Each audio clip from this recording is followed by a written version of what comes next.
Greetings, St. Paul family and friends. Thank you for joining us this evening. Thank you for joining us for what we know will be an engaging and insightful conversation. Thank you also to Dr. Scott for making space for this discussion tonight. Thank you to CAYA. Thank you to Ms. Tara Weathers and to Minister Minor and Ms. Dalton for coordinating and facilitating this event as well. Let us go to God in prayer. God, we thank you for this day, God, and we thank you for this amazingly beautiful weather. God, we thank you for this community that brings us together and for every ministry that continues to do the work of kingdom building.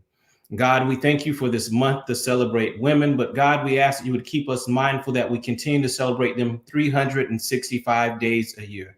God, thank you for the amazing women that have labored for St. Paul, past and present. And we ask, God, you would wrap your loving arms around them and continue to nurture them and cultivate them to be the kingdom builders that you desire for them to be. It is in your name we pray. Amen. A few brief announcements before I introduce our moderator. If you have not registered to vote, I just want to encourage you to please register to vote. If you need voter registration information, please feel free to reach out to me, Reverend D'Angelo Dia. My email address is ddia@stpaulbaptistchurch.spbc.org. Also, if you're registered to vote, it's not enough just to be registered. Please take the time and actually go out and vote. We'll have a series of political forums that will take place during the month of April. The first one, if you could check your calendar, the first one is for Tuesday, April 19th. More information on that will come soon. At this time, I would like to introduce our moderator for this conversation. Minister Erica Minor probably has served on every ministry team at St. Paul, just about. I see you smiling, Erica. This is true, sister. She's also in her last year at Hood Theological Seminary, earning her Master's of Divinity. But most importantly, she is a child of God. Thank you, Erica Minor, for moderating this conversation. And My pleasure. I would also like to invite to the stage at this time, Dr. Scott. Good evening. Good evening. Good evening. And I'd like to pass it over to you, Dr. Scott, for any open remarks that you may have for the community at this time. Well, first of all, Reverend Dia and to Minister Erica, thank you all so much for pulling this together. And I just thought it was rather ingenious. And I have to give Ashley and Jeffrey major kudos for acquiescing to this wonderful opportunity. When I saw that CAYA and what you all wanted to do with the social justice ministry as far as Women's Month is concerned, I was like, well, why can't we just put it together and make it one event? And so we got some wonderful creative people at St. Paul that was able to make that work. So this is a wonderful opportunity for CAYA and our social justice ministry to do this wonderful collaboration. Of course, we lift up our sisters who, if they weren't doing what they were doing as far as the spiritual, physical, emotional, mental, and financial aspects of the church, there would be no church.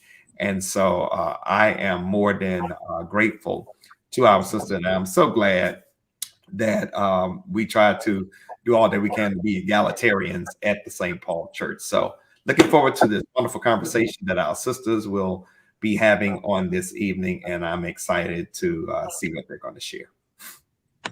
Absolutely. Absolutely. Well, at this time, we are going to go ahead and introduce our wonderful panelists for the evening. Thank you, Dr. Scott and Reverend Dia, for warming things up for us.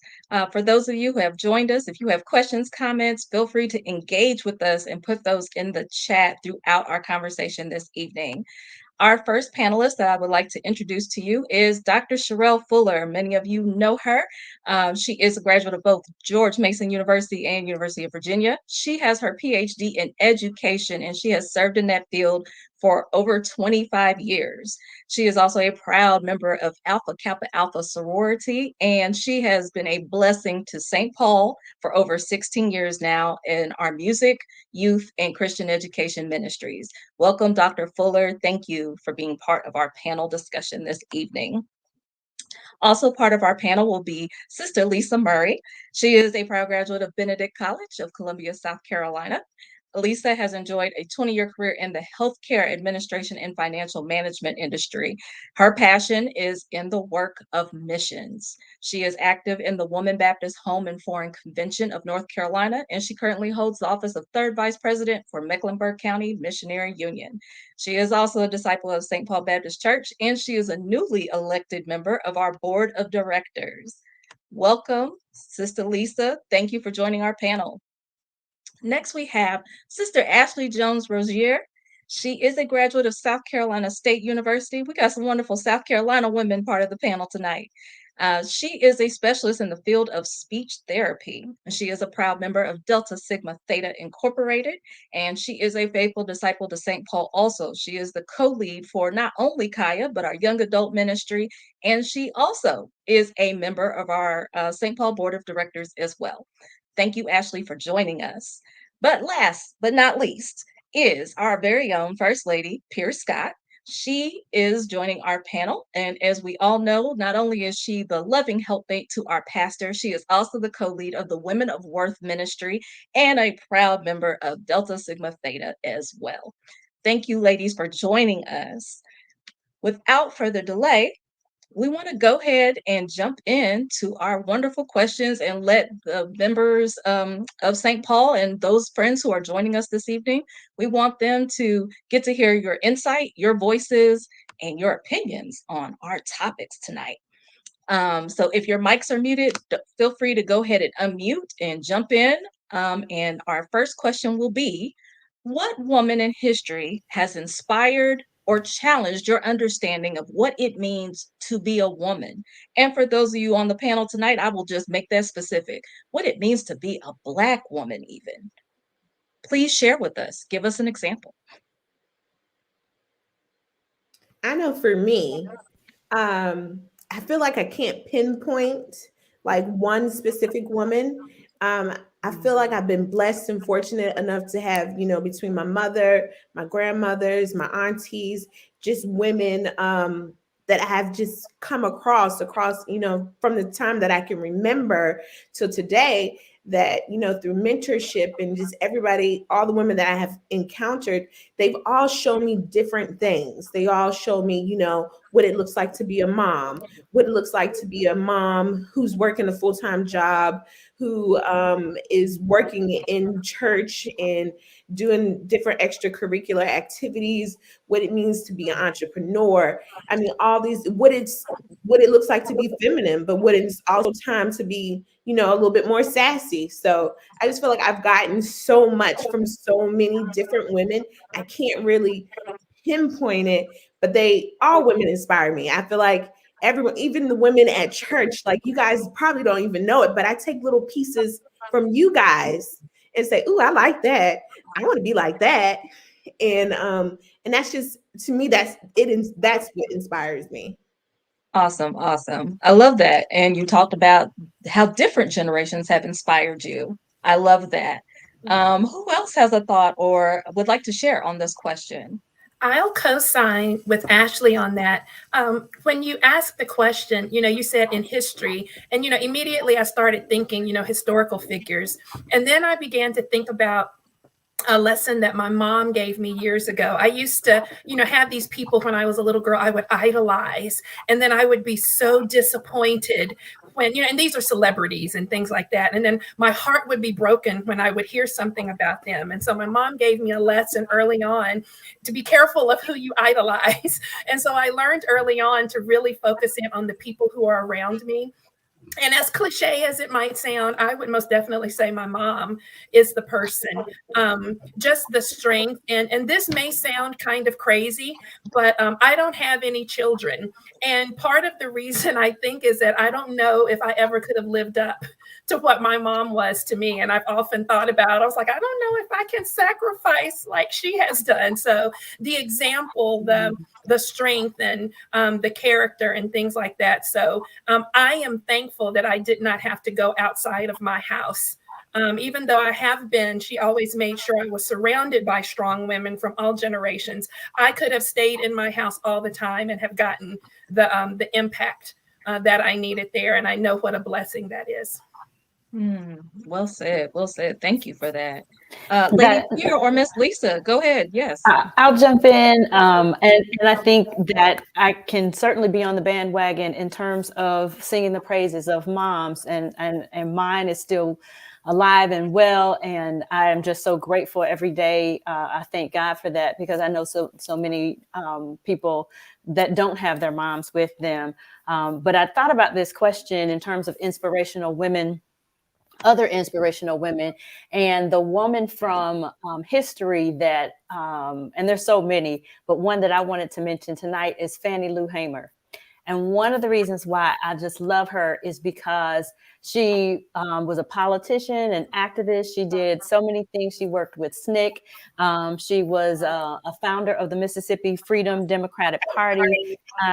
She was plain spoken, but powerful, and just such an awesome fighter for voting rights, and against the violence that people experienced when they were even just trying to register to vote. And so and of course, pastors from Mississippi, so it's always good to bring in that Mississippi flavor. But one thing that I found out fairly recently, I was having a conversation with our former First Lady, Miss Thomasina Drummond, and she told me that Fannie Lou Hamer was one of our Women's Day speakers at St. Paul. And I just thought that was fabulous. Wow. So I wanted to mention that as well, in terms of one of the women who have just been an inspiration to me personally and to so many others. Wow, that's a good piece of St. Paul history. Yes. Go ahead, Sister Lisa. So Lady Pier took my hero, for Fannie Lou Hamer. I remember the first time I heard about Fannie Lou Hamer. I was watching a documentary, and I had never heard about her, and I was an adult when I learned about Fannie Lou Hamer. I'm sick and tired of being sick and tired. But she was very plain spoken, and she talked about issues that were very sensitive when she talked about the Mississippi appendectomy and what that really was. That was eugenics at that time. So yes, Fannie Lou Hamer is such an inspiration, but I have to also piggyback and take from Ashley as well. Women from the church had a lot of influence on me. I grew up as a PK, so that was my world. And those were the women who I always wanted to be like. And on Sunday mornings, when I get ready for church, I have this thought in my mind that what I have on, is it pleasing to them? Would they be satisfied with what I have on? And then when I work in church, would they be pleased with the work that I do in church? And I carry them with me. And so that's a lot of influence. But definitely, I encourage any young woman, if you don't know anything about Miss Fannie Lou Hamer, learn about Miss Fannie Lou Hamer. Yes, look, I see Dr. Sherell is going to explode, because that is her lady. We love Fannie Lou Hamer. We do. And yes, as you can see, the whole panel agrees on that. So it's interesting to see that both women from the past, the present, and multi-generations have influenced all the women on the panel as far as what is making them a woman and what has poured into them over the years. So each of you ladies mentioned what has poured into you, but I want to lead into our next question about what you're doing to pour in to our next generation. So all of you may not be mothers, but your godmothers, your aunties, maybe you have students. And in the times we live in now, it is complicated for how to raise children. We struggle with finding a balance of, how do we inform our children about sensitive topics and what an appropriate age is to start presenting things to them. We don't want to overwhelm them, scare them, or burden them. So for you ladies on the panel tonight, what do you think is a good way to initiate conversations with our children that inform them about the challenges of our past and teach them to recognize and defend against the injustices that they may face as they navigate through this life? I would say just be honest. Be honest with them and give them true history. We can't depend on the schools to give them history. We have to have those conversations within our homes, giving them accurate information, teaching them about heroes. Don't wait until an event happens, like the George Floyd event, the Trayvon Martin event. Don't wait until those events happen. Constantly have those conversations with your children in the home. I think that prevents them from reacting in a way that's emotional versus intellectual when things like that happen. Well said. Well said. I would Right. I agree feel with. like, Go ahead, Ashley. Go ahead, Ashley. With my experience, I'm not a mother yet, but soon. But I just remember my parents being very specific about putting me in different places that was going to be able to teach me different things. Of course, we had the conversations at home, but I can't not even imagine like a year going by at church where church didn't educate us on Black history and opening up the floor, whether it was extracurriculars as far as like Jack and Jill or different organizations where Black people were. We had those conversations about Black history, and from there segued into what happened then and what's happening now, which you may face. And I still don't think any of those conversations prepared me for the first time that I encountered racism towards me. I remember being a little girl and going to like a community park, and I was just playing with the little girl because I'm a sweet little girl. I'm nice. I'm not throwing sand. I'm not doing anything crazy, but I'm just playing with the little girl. And I remember her mother coming up to her, snatching her and saying, "Don't play with her. Go over there." And I was like confused, like, why would she do that? I wasn't being mean to her or anything like that. And I remember not thinking anything of it, but then going to tell my mom what happened. And then at that moment, she had to explain a little bit more, like how things could possibly go. Mm-hmm. So yes, I don't think we should wait. We should have those conversations as soon as possible. But it is like, when do you have, is it 5 years old? Is it, 6 years old? At what age do we have those conversations? But like I said, it was church, it was Jack and Jill, it was all these different organizations that poured in Black history that opened up the floor for my parents to be able to talk about the injustices and what is right and is wrong. Because it takes a village. So it wasn't just mom and dad for you. It was everyone. Yeah. Go ahead, Dr. Sherell, you had a comment also. Yeah, it's a similar thing. I know we talk a lot about, the talk that a lot of Black parents have with their sons. But I also remember having a talk with my mom growing up. And Ashley, it was very similar. I always knew, I grew up in a rural Southern Virginia town. And, I remember being called colored. And, I'm a little older, but I don't feel like I'm old enough to be having called colored. But that's what I heard. And so when situations would come up, I remember, having the talk that, some people are going to look at you differently because of the color of your skin or because you're a girl. Ignore them. It doesn't matter. You do you, that kind of thing. And so that's something that I have internalized over the years. And the way that I have been able, I think, in a mentor role, I am a proud auntie. I'm the auntie and the mother of, I always say I have hundreds and hundreds of students, but I've always gone to PWIs. I've never attended a HBCU. And every once in a while, we get into these debates over, what's better, what, and I've always taught at PWIs. And so for me, the way that I think my calling is to mentor is to be for those students at those PWIs, the predominantly white institutions, and I'm throwing out terms, they're predominantly white schools as opposed to HBCUs, is to give those students what I didn't get, being maybe like 4% in a 30,000. And so I feel like my role is to be a mentor there, to say that, the world is not fair. You don't have to change who you are. You can be you. And so really taking those lessons of being proud, you can be proud without being militant. You can stand up for what's right without being angry. And you can get angry if you need to. Sometimes I think there's this sense of, Black women have this image. And so that for me is my way of paying it forward, predominantly with college age students, that generation. I just love working with them and showing them, sharing experiences and learning from them.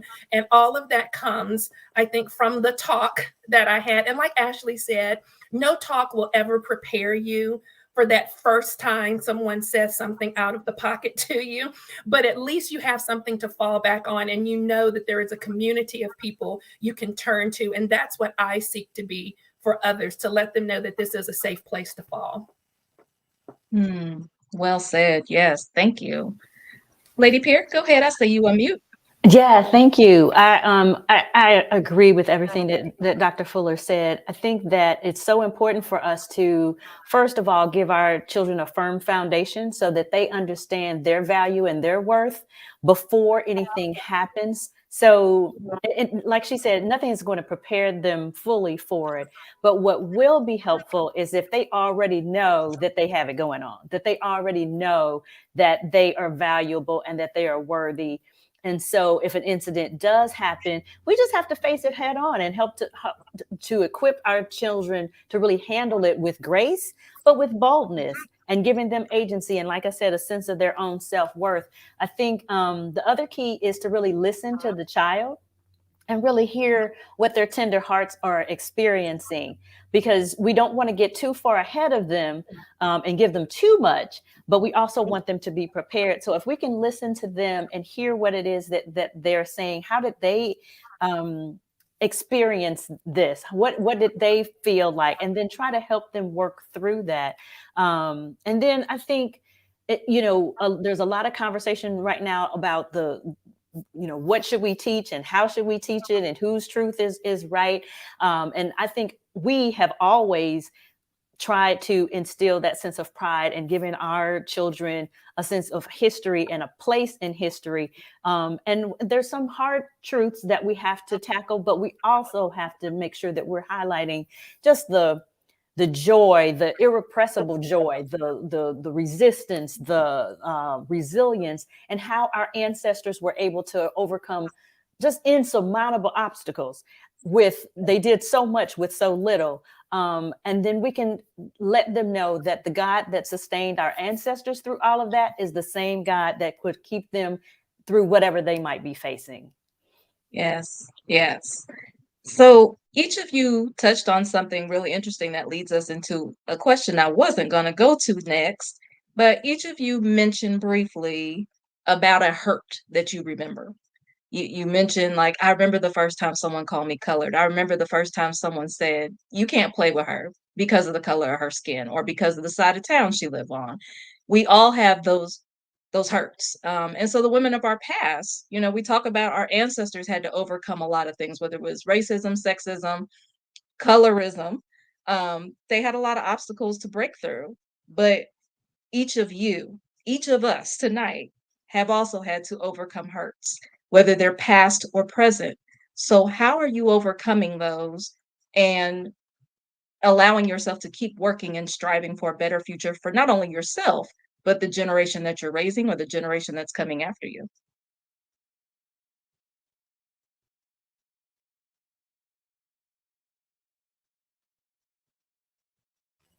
I'll jump in. I can be pretty stubborn. And if someone tells me I can't do something, that is kind of a energizer to say, no, okay, did you just say I couldn't do that? I'm going to show you. And a lot of that comes from what Lady Pier said, knowing that, do you know where I come from? I come from a strong people. And so just doing it. You talked about an obstacle, and I have been talking about this a lot now. And this is, I'm almost 49 years old, and I'm still dealing with this. Over the past few months, I was dealing with this big case of imposter syndrome.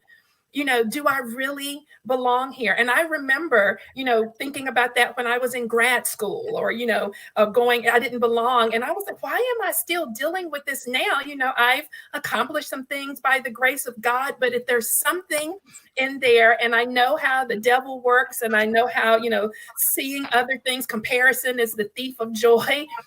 And so for me, overcoming that is just remembering, God did this for me before. God would not put you somewhere where he's positioning you because he's prepared you.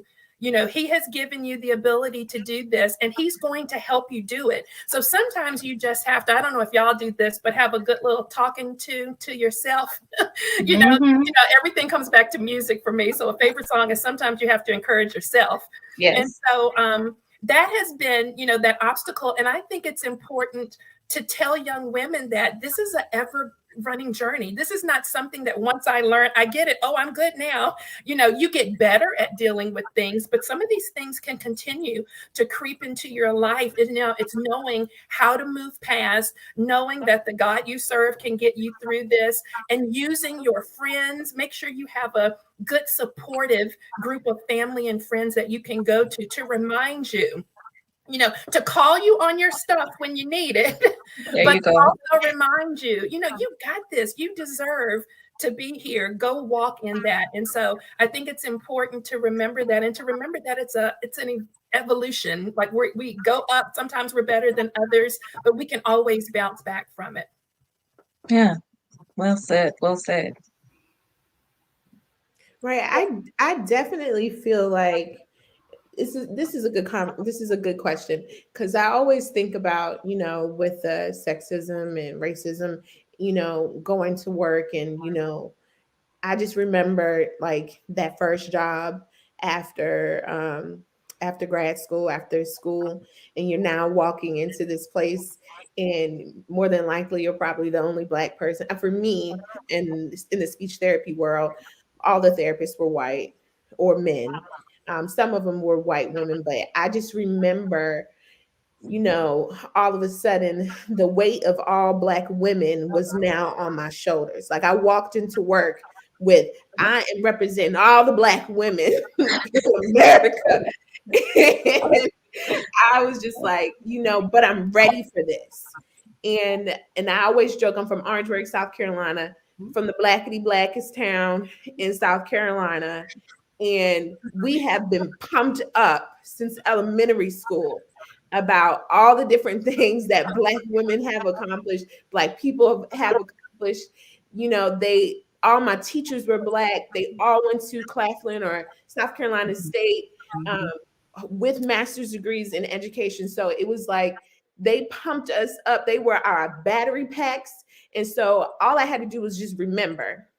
And like Lady Pier said, the God that was the God before is the same God today. So, if he brought these women, through slavery, if he brought them through civil rights, and all these other women were able to accomplish all these different things, I mean, why not me? Why could I not do that as well? And so just a mix between, where I come from, my community, and where, what I see in church, what I see when I read the Bible, and just through life, it's just been this battery pack that's told me that you can do this.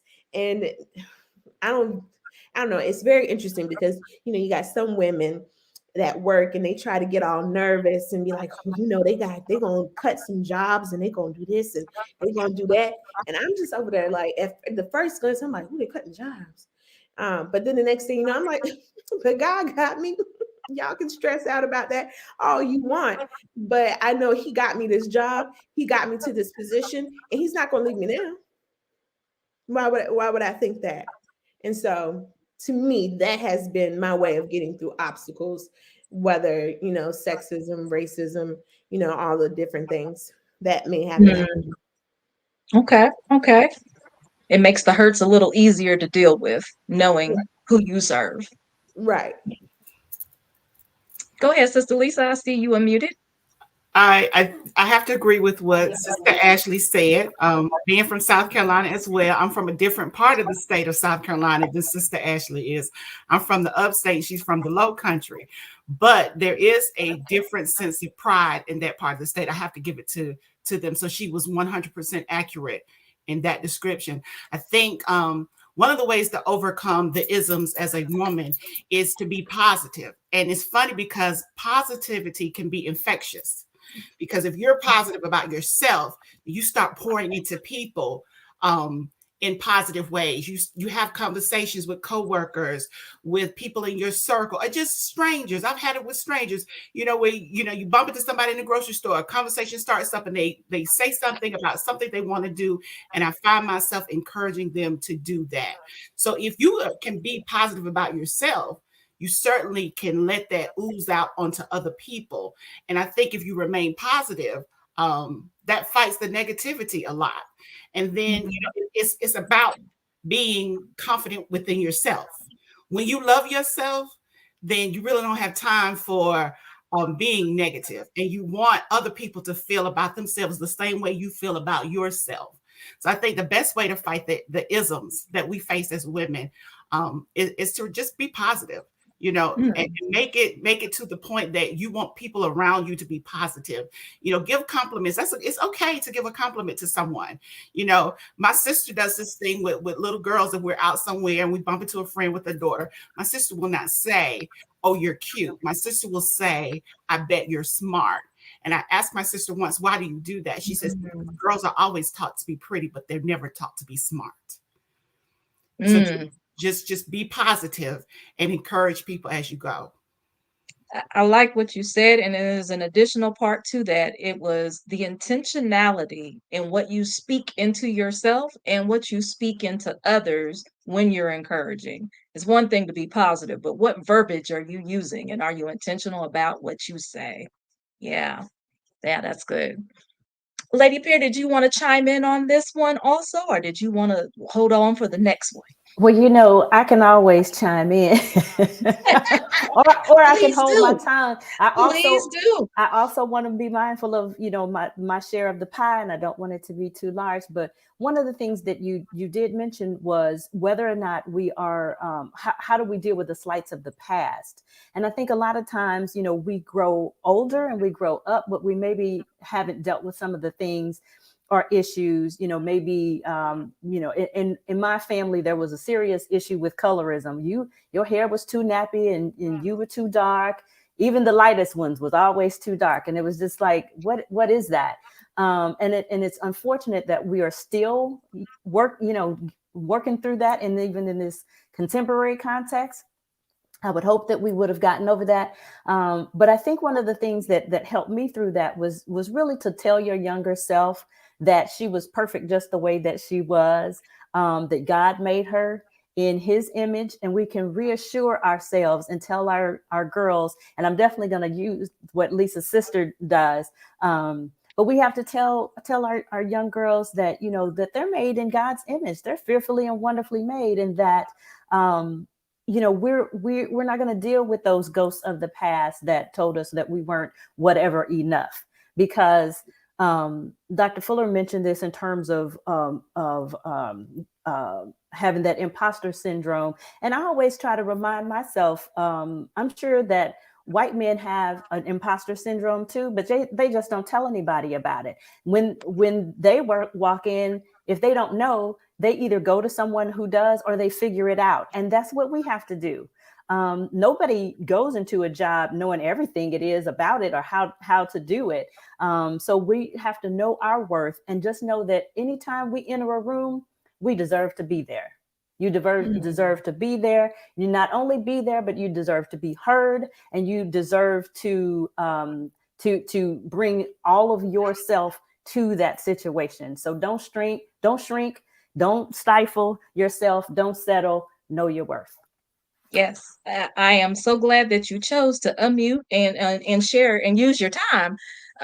You said a line in there that was really important. You said we have to remember to say goodbye to those ghosts of the past that told us we weren't enough.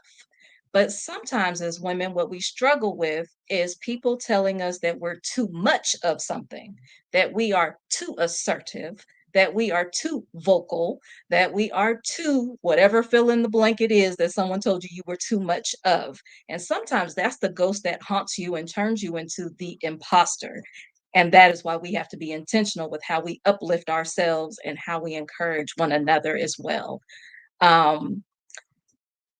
Lady Pier brought up men, and we hadn't said nothing about the men yet. So let's go on and talk about the men. as women, we're usually really concerned about, Ashley brought him up a little bit too. She said, it was just men. It was just her at the job, few Caucasian women, but it was mostly just the men. So as women, we're usually concerned about, male privilege and male rights and the biases that men have that negatively impact us. However, as women, we all know, let's be honest, there are some biases that women have that are negatively impacting other women.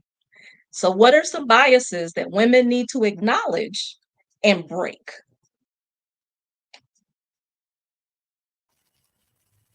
I couldn't click on my mute fast enough. I saw you. You and Sister Lisa was trying to get to it. I saw you. Come on with it. That there is not room for all of us. I hate that perpetuated, and sometimes it is perpetuated by women. There is enough.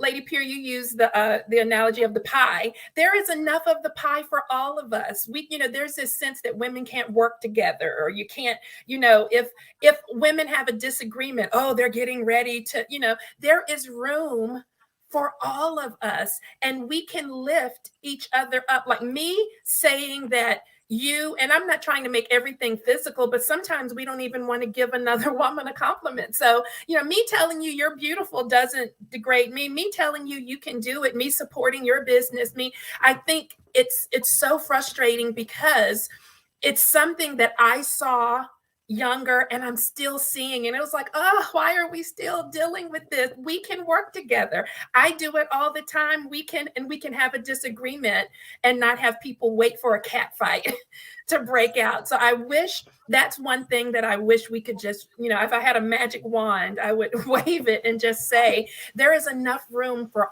all of us. We don't have to pull each other down, and we don't have to. And sometimes I think it's internalized. I don't know if it's always conscious because we've just been programmed, society, for that. So there's room for all of us.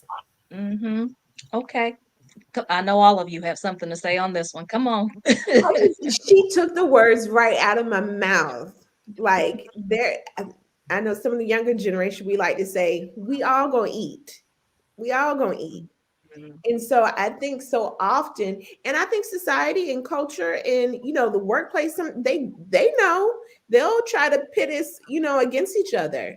And yes, we can all eat. Yes, there's room at the table for all of us. But sometimes when you're in a certain workplace, let's not get it twisted. There are still some white men and men that are saying, when they're going through the, looking at resumes and going through the interview process, affirmative action, it may feel like it's not enough room for us at this one specific table, which could be very true.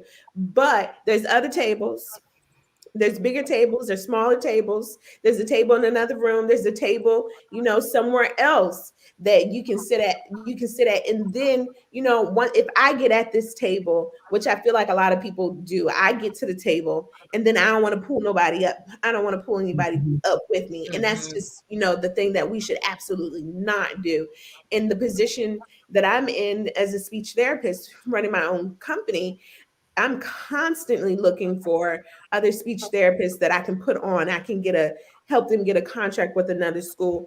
And, and everyone's wanting to, contract themselves out and not work under anybody, which I totally understand. And I always say, we can all eat. It is enough out here. So, and what's for me is for me, right? What's for you is for you. But so often, we just feel like it's not enough room at the table. And I know people try to make it seem like that's true, but it's not true. It might not be the same table that I'm at, but there's definitely other tables that you can sit at the head of. Mm-hmm. Absolutely. Absolutely. Yeah. Go ahead, Sister Lisa. I see you. I see you're eager. Okay. I'm going to step in some choppy waters right here. Chop them. But don't we see that in the church amongst women? My assignment is my assignment. Your assignment is your assignment. Your assignment doesn't make me any less, and my assignment doesn't make you any greater. We all have an assignment. And we do it a lot in the church, but we don't talk about it. We talk about how men hold us back in church, but we don't talk about how sisters hold each other back at the church. I love it. I love it. You made a comment when we had our informal meeting a few weeks ago, and you made a comment about titles. You want to touch on that one? Because that pertains to women too. It's not just men's titles that are Right. biased. These titles that women hold on to. Go ahead. Right. Women do hold on to titles a lot, not, you know, and I have to take a step back to what I said earlier. We talk about what men do, but it's disheartening to hear a woman talk about, well, men kept me back from doing this, men kept me back from doing that. But then you watch them do it to another woman or do it to groups of women. And you're sitting there and you think to yourself, like, you really, now your argument is not valid because I just watched you do it to women. And it, you know, back to the whole thing about men, it's like going to Mississippi, you know, or parts of South Carolina, you know, you're going to face racism. You're going in an area that's dangerous. You know that you're going in an area that you may not be wanted, but you got to think about what the end game is. So don't dwell on what's going on right now. Think about the end game. So when the argument comes up about how men hold you back, and you want to tell me about this, but then I watch you hold women back, that I don't know how to process that. I just don't know how to process that. When it comes down to the church, it is hurtful because there's a lot of work to be done in the church. So let me do mine while you do yours. Mine shouldn't threaten your work, and you shouldn't look at my work as being below your work. I can't sing. So if I go stand beside Dr. Fuller on the choir stand, it's going to be a problem. Okay.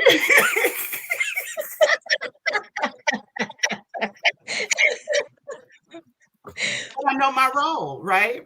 So I don't sit in the pews on Sunday and I don't criticize the choir or criticize the women in the choir for that matter, because they're walking in their assignment. That's not my assignment. If I can help them, if clapping my hands helps them, then I'm going to help them. But that's not how we do, as you know, and I hate to make a blanket statement, but I don't see us doing that as we should in the church. We just don't. Women don't support each other as they should in the church. Well said. And I'm looking at the comments in the chat, and no one is disagreeing with you. They are very much saying that they agree. And someone made the comment earlier in the chat. They said no one else's candle is dim by lighting someone else's. Yes. Yeah. So Minister Erica, go ahead. Can I jump in? I don't want to jump in. I'm sorry, Lady Pier, but Lisa said something, and you know, last time I said I want y'all to invite me back to CAYA because last time I said some things, and I was like, I hope they'll invite me back. But since Lisa opened the door, I have my little scribbly notes, and I have in the church, Lisa, and I was so excited. And this is one that might get me in trouble, but I think it goes along with what you said. I think what I was taught and what is still taught in many ways is of kind of the good girl kind of, you know, image of, you know, good girl, bad girl, kind of, you know, this is what I am single at 49. I was taught that, you know, a good girl does this and a good girl does that, and you're rewarded for your obedience. Somewhere in that subtly, there is I'm good. And if somebody is good, then there's naturally has to be somebody who is bad. And so somewhere subtly we have, and I say we because now I am kind of in the older part of this, we have taught kind of to pit women against each other. Oh, you know, she does that, or she has done, you know, it's this back and forth. And I saw it growing up and I still see it today. And like you said, Lisa, it hurts more in the church. Like I expect, and I don't expect people in the church to be perfect because I know we're all humans, but there's something about, and I think about myself, how I had to call myself, I was comparing myself to something. I was like, wait a minute, this is not God. This is what people are saying.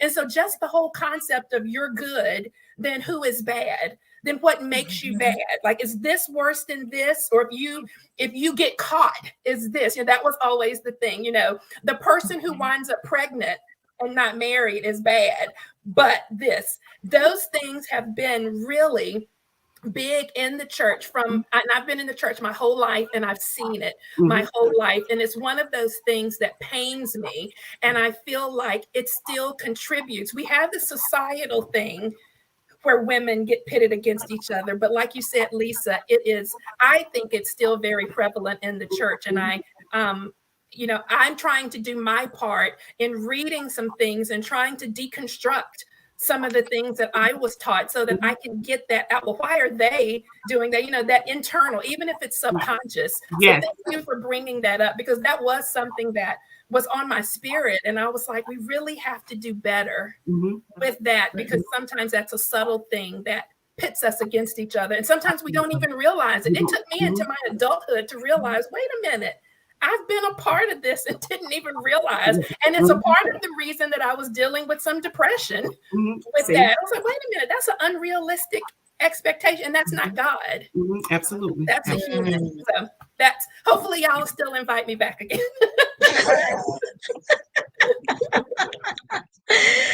Go ahead, Lady Pier. Did you want to respond to what the ladies have said so far on this question? Yeah, I think a couple of things that it's very important for us to instill in our younger people, our young ladies, a sense of uplift. And that especially should be prevalent in the church. I know that while we try to hold, we got our Bible held so closely that we want to stick to tradition and stick to what's appropriate and what's in decency and what's in order. And sometimes that turns us into Pharisees. And we just really need to be mindful of that, because Jesus was lifted up to draw all people onto him. And that means the people with the short dresses, and that means the people with the whatever.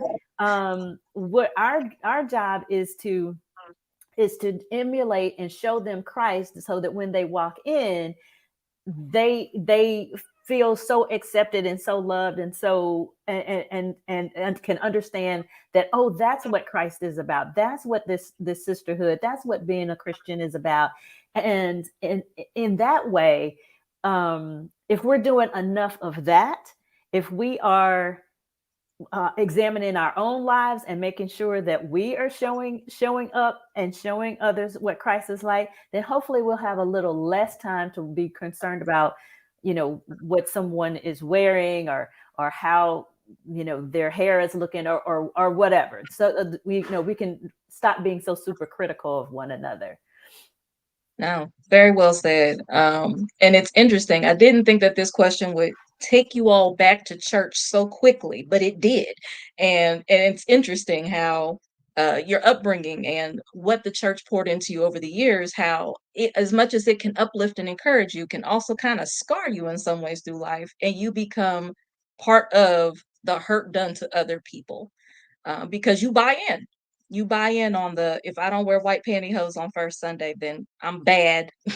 I'm the bad girl or I'm sinful. And so, yeah, it's little things like that if we buy into. So when we give lift to other people, let's make sure that we're giving lift about the right things and not those myths or biases that other people taught us as we were growing up in the church. So, y'all brought up church naturally because y'all are Christian women.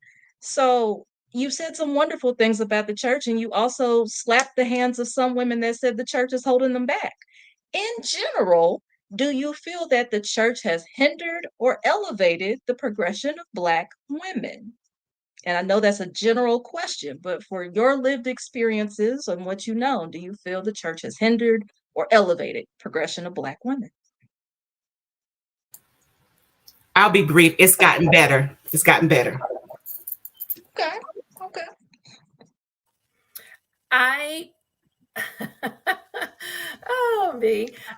St. Paul is the first church that I've ever been at that recognized women as preachers, allow women in the pulpit. I joined St. Paul in 2006, so I'll just let that.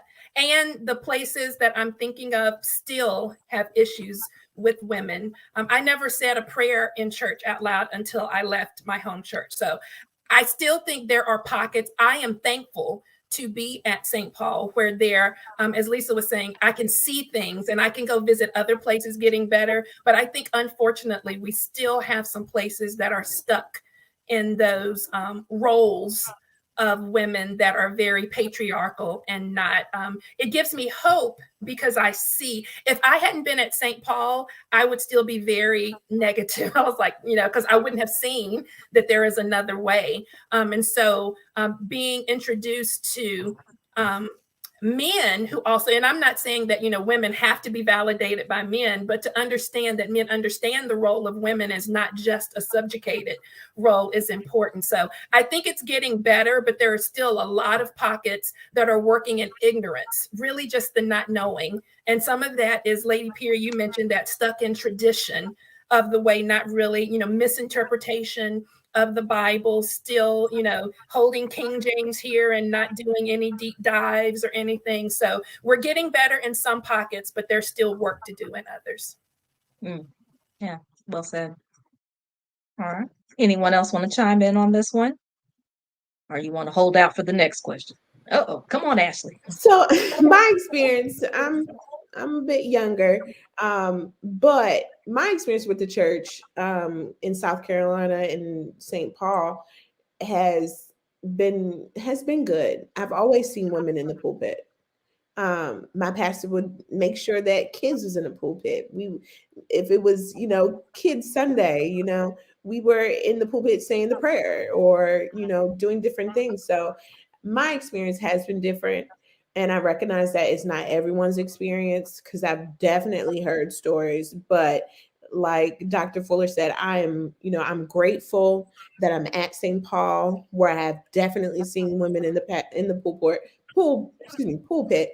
And then back at home, our associate pastor was a woman, is a woman too. So it's definitely been one of those things that I've seen over the years, and I'm very, very grateful that I have been able to have those experiences. So I want to chime in on something that you all have said so far about this question, and maybe you don't realize it. So we quickly went to women in the pulpit. Nothing wrong with that. It's fine.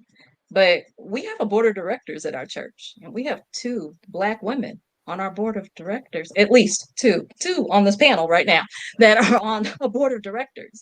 How many churches could say on their board of trustees, directors, whatever they have that is part of the church governing board, would a woman be able to sit?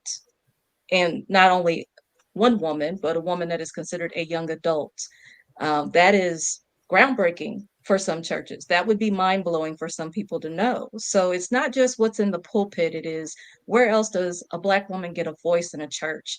I've only been not only, but I've been at St. Paul since 2014, I think, and I can't remember a time when Ashley didn't have a voice. Dr. Sherell didn't have a voice. When Sister Lisa, when Sister Pier, once she came aboard, when you all were not allowed to give voice or participate. And so sometimes it's in those, as Ashley said, the different tables. Maybe your table isn't the pulpit, but you all have a voice in your church, where back in Virginia and South Carolina, maybe you wouldn't have been allowed to. Minister Go ahead, Erica. Go ahead, Ashley.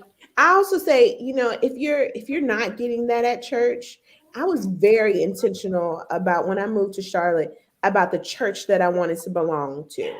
Like, because the church that I came from, I had seen a great man of God as the pastor, his first lady there, she leading the women's ministry, and me going to those things and how she was able to lift me up.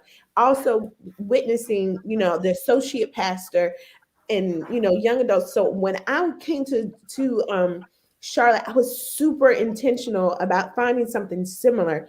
And I often think that, women or just people in general they go bounce around from different churches because they don't feel, like they like it. And then they probably just give up. But no, there's a church out there for everyone. And I just, I implore, if you're not a member of St. Paul and you're watching this, come on and join us. That's my plug. Come on.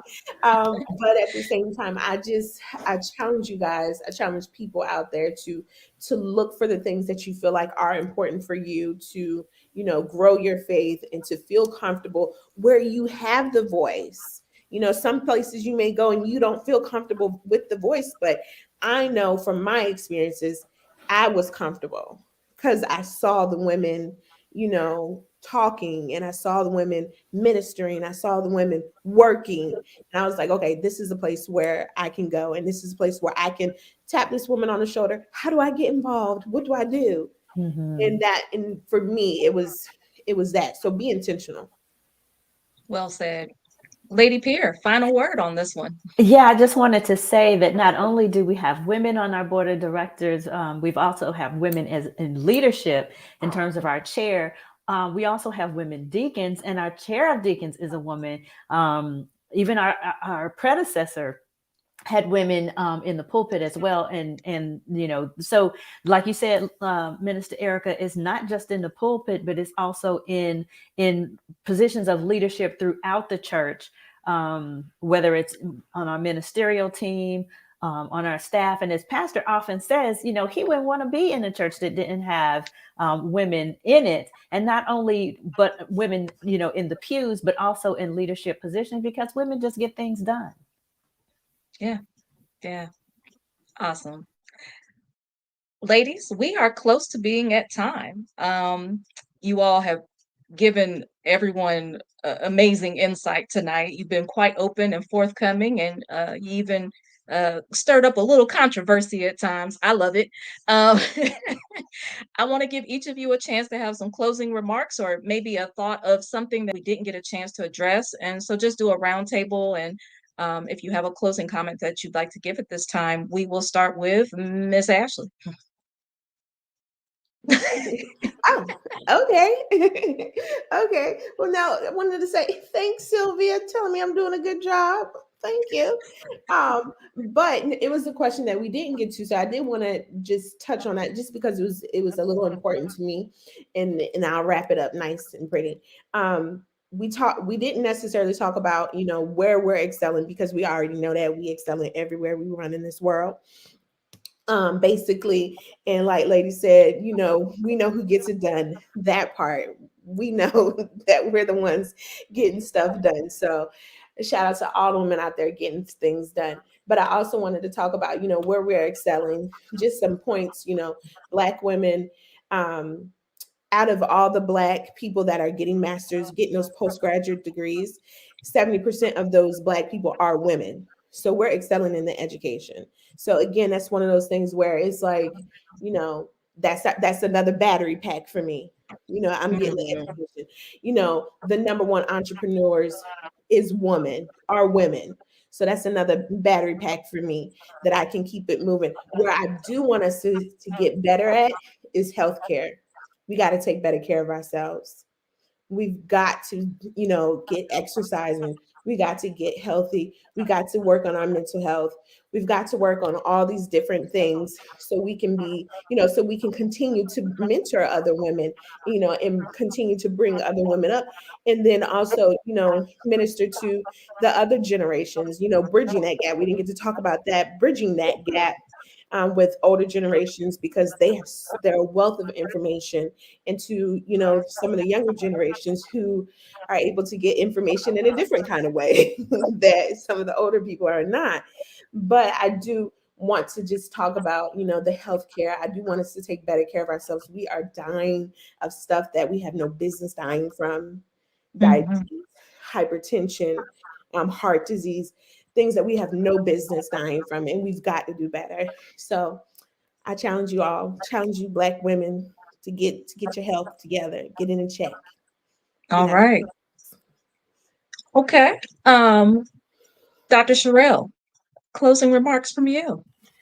Yes. I wrote myself a little note because we had talked about maybe talking about some of the things that we were reading, you know, to keep us enriched. And so I thought I would have as my closing remarks.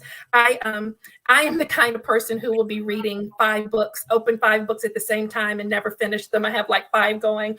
But these there are 4 books that One is new, and all the other 4 I have returned to. So I'm just going to give you the title of them. And just these are the things that I am using for my own uplift and to help me uplift others.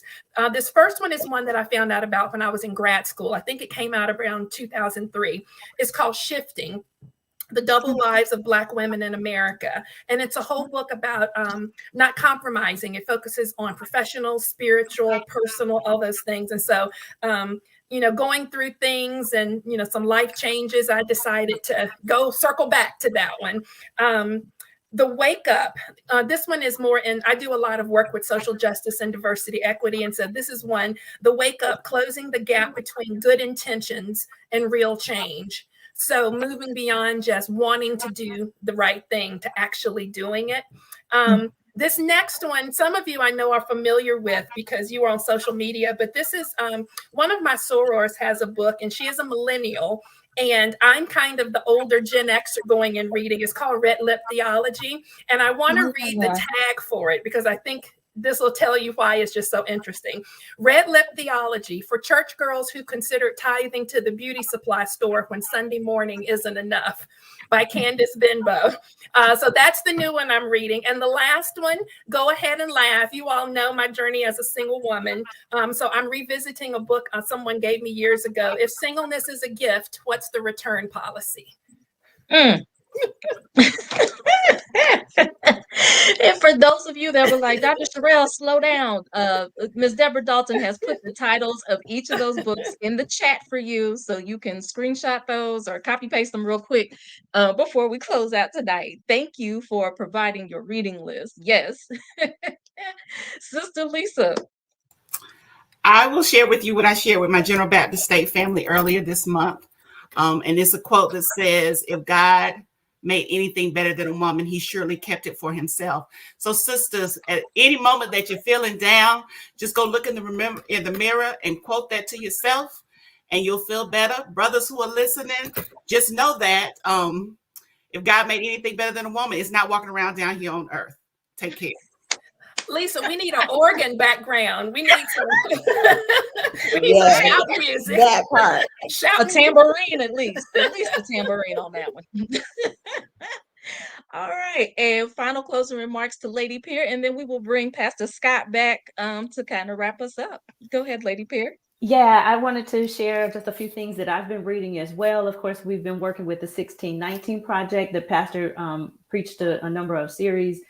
If you haven't, read it, just get it. But there are a couple other things in terms of what everybody's not necessarily a reader. So I've been listening to a podcast called Teaching Hard History. It's specifically for educators, but it's very accessible and informative, even if you're not an educator. So it's Teaching Hard History. It's a podcast that's from the Learning for Justice, which is the arm of the Southern Poverty Law Center. And then there's just one other podcast that I've listened to. It's a little old. It's from 2017. Oh, but it is so informational. It's called Seeing White. Seeing White. It's a 14-part docuseries. It's long, but it will bless you.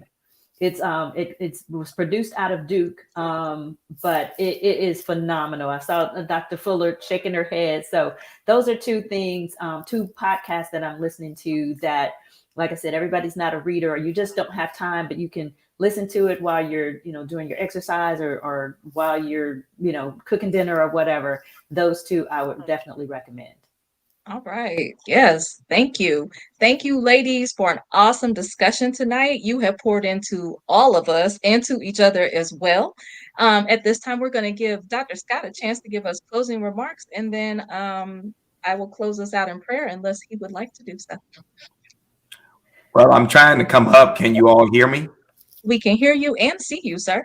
Oh, you can see me, but I can't see myself, but that's all right. First of all, let me just say, this has just been an incredible evening of sharing. And I'm just blown away by the transparency and the authenticity that you all brought. Again, just want to thank Sister Ashley, who co-labors in CAYA with Minister Jeffrey Stevenson, as well as Reverend D'Angelo Dia, for allowing for this synthesis to take place. You all were just absolutely incredible. And I think that it's very important for us to understand that we all have something to contribute as far as what God has deposited within us. And God knows I am so glad that here at St. Paul, that we take having our sisters to participate in the work of ministry and mission so seriously. I was glad that there were some fights I did not have to fight coming to St. Paul. And of course, one of them was women in ministry and women deacons. I was able to do that when I was at my last church to ordain the first female minister, as well as to ordain the first female deacon. So just coming here, it was just easy breezy. But thank you all, sisters, so much for what you have shared tonight. And we had pretty good participation. Wish we could have had more. But the wonderful thing is that we always have a playback, and we're going to encourage people to go back and watch this and engage as far as this work that you all are doing. And I want to just continue to encourage you all to be led by the Lord. Be led by the Lord. A lot of things I could not have done here at St. Paul as far as pastoral leadership had it not been for many of the sisters that serve alongside with me, Dr. Monica Redman, Sister Karen Archibald, our church administrator, Deborah Dalton, my executive assistant, Sharon McManus in the office, as well as Deacon Marilyn White. They bring such a breadth as far as staff is concerned, and I'm so humbled and honored to be engaging in this work with them. So again, thank you all for blessing us. I'm so appreciative of all that you all have shared. And Minister Erica, you can close us out with prayer. And I want to give you major kudos for how you have navigated and moderated this evening's conversation. So yay to you. Thank you, sir. My pleasure. It has been an honor to serve this evening. As Dr. Scott said, thank you to Reverend D'Angelo Dia for allowing this opportunity and orchestrating this. Let us take a moment to go to God in prayer. Lord, we thank you this evening for this gathering. We thank you for an opportunity to have conversation that uplifts and informs. Lord, thank you for the women of this panel and the women of the St. Paul family. Lord, thank you for those who want to do the work for you. Lord, touch hearts and touch minds for those who are timid, those who are shy, those who are afraid of stepping out there and being bold and courageous for you, Lord. Help them and empower them, and let those of us who have already made that leap, let us encourage them and bring them up to the tables with us so that they can be heard and so that they can do the work too. Lord, we ask that you put a special blessing upon Mrs. Dorothy Counts-Scoggins. She was our other panelist who was not able to join us tonight due to health issues. Lord, we ask that you bless her body and give her healing this evening. Lord, bless our ministry leaders over social justice and over the CAYA ministries as they continue to partner together and lead us in ministry efforts.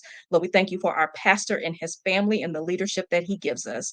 Thank you for all that you are doing through the St. Paul family. In Jesus' name we pray. Amen. Be blessed this evening, and thank you for joining us, St. Paul. Amen.